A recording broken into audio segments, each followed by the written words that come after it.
Masama sa tao. Tutulong ko siya. Masama sa tao.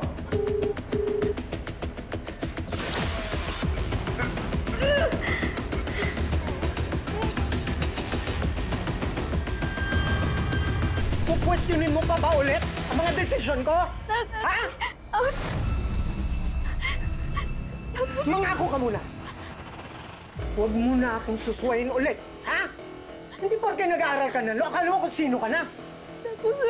Sa pamilyang ito, ako pa rin ang batas. Ako pa rin ang masusunod. Wala yung pinarepare kong. Naintindihan mo? Yana! Yana, malinaw! Tama na yan. Tama na ho yan. Tito. Sa susunod, huwag kang makikialam sa usapan namin mag-ama, ha? Hindi ka namin pamilya. Anak ka lang ng dating driver ko. Dad, stop!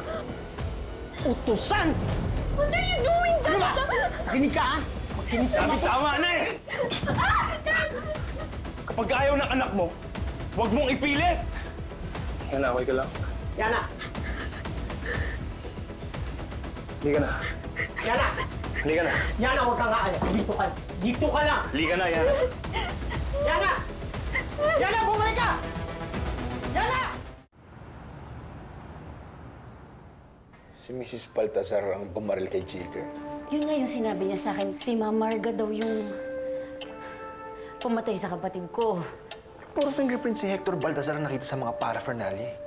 Hindi ka na nag-iimbento ko lang para... Ano mapapala ko kung nag-iimbento ko ngayon, Inspector? E di tanungin niyo si Jigger. Puntahan niyo ngayon, sige. Basta klaro yung narinig ko sa kanya. Sinabi niya sa akin mismo, si Ma'am Marga, yung mastermind ang lahat. Siya daw mismo yung nag-frame up sa sarili niyang asawa. Parang malabo naman kasi yan eh. Malabo, pero hindi imposible. Nagkarelasyon si Mrs. Baltazar at si Byron Alvarez. Pwedeng nag-away sila, which led to Mrs. Baltazar poisoning her own lover with steroids. And now she's probably framing her own husband to get away with it. Yun nga. So ano pang iniintay niyo? Tara na, hulihin na natin. Paano kung tumakbo pa yun, magtago pa? Saan pa papunta? Tara na, samahan niyo na ako, Inspector. Hindi kami pwedeng kumilos at umalis dito hanggat hindi ko personal na nakukuha ang statement ni Jigger. Ano? Marami pa akong mga tanong. Manapat, puntahan mo na nga yung nurse. Check mo kung okay na yung pasyente. Ano pang gagawin niyo? Tutunga nga pa kayo dito? Kung hindi ko kayo maaasahan, ako na lang mismo haharap sa killer ng kapatid ko. Miss Alvarez, hindi ka pwedeng makialam sa investigation. Panoorin niyo ko. Wala kayong ginagawa eh. Miss Alvarez!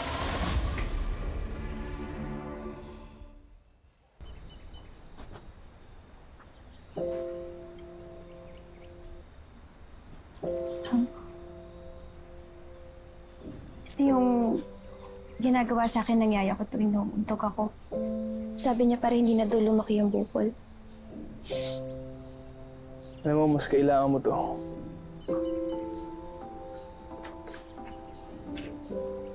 Inom ka muna.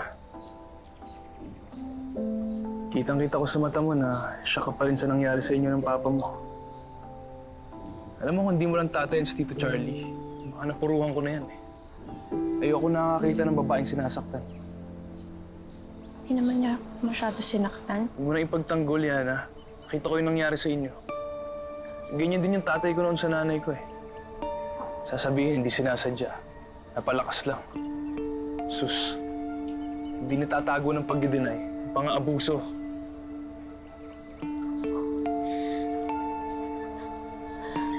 Nakakapagod na kasi.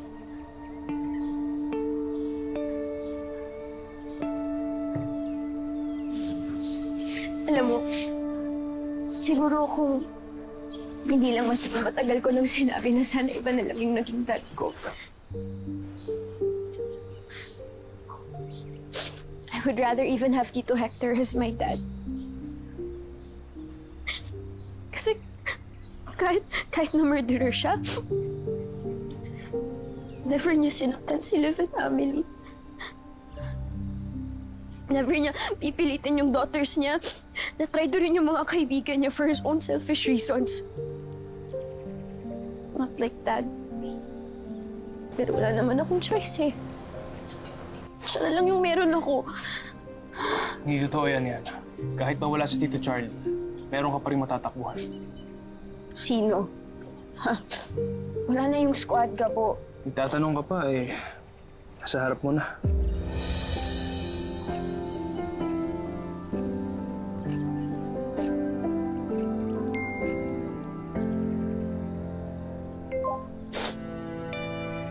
Bakit?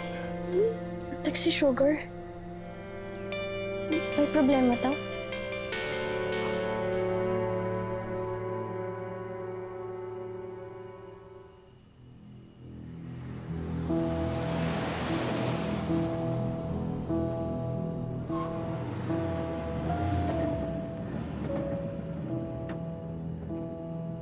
I don't think I can do this. Mapapunta na si attorney sa presinto. Okay, sinabi na niya sa atin kung ano yung mangyayari. Binlackmail ka ni Jigger. Yun, tapos self-defense lang lahat yun. What if they don't believe me? Hindi, ma. Magte-testify ako. I swear, hindi kita iiwan, ma. Promise, I'm here. I don't know, Amelie. Pumayag lang ako dahil nakiusap ka. And I wanted to do this to prove to you na mahal kita, but I'm also risking my freedom. Hindi kita iiwan, promise. Promise. Ay! Amay! Kamulpa ka dyan! Sugar! What's wrong with you? Sugar! What's wrong with you, ha? Dapat sa'yo mamatay! Alam mo rin mo ako sa impyerno! Sugar! Tama na! Ano ba? Ano pa problema mo, ha? Ano problema mo? Siya pumatay sa kuya ko! Hindi tatay mo pumatay sa kuya ko, kundi siya! Sino nagsabi niya, ha? Tama na yung ka! Saan mo nakuha yan, ha? Si Sir Jigger nagsabi sa akin. Sinabi niya sa akin sa hospital lahat. Jigger? Na siya daw ang pumarel sa kanya. Pati ang pumatay sa kuya ko. Why si Jigger? Alam mo kung may nangyari kay Sir Jigger?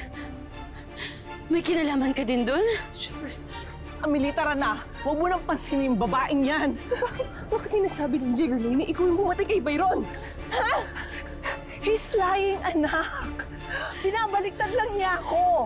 Ikaw naman, Sugar. Huwag kang makinig sa lalaking yon. Nang ma-blackmail na siya, scammer, at siya ang totoong pumatay sa kuya mo. Sinungaling ka! Sinungaling ka talaga, hayop! Babatayan ni Jigger yung kuya ko. Wala siyang motibo. Tama na siya! Wala! Tama na! Ikaw ang may motibo sa pagpatay ng kuya ko. Tama na siya! Ano, bakit? Ayaw mo? Ayaw mong kumalat sa mundo na nagkarelasyon kayong dalawa? Bakit? Sugar, tama na! You don't have the right to attack my mom! You got to Bahala ka! Paniwalaan mo yung nanay mo! Magpakatanga ka! Pero ako hindi ako titigil hanggat makulong yung babaeng yan. Mabubulok yan sa kulungan. Mamamatay tao yung nanay mo. Ano sabi mo, ha? Ha? One more word, Sugar. One more word! Walang diya ka talaga!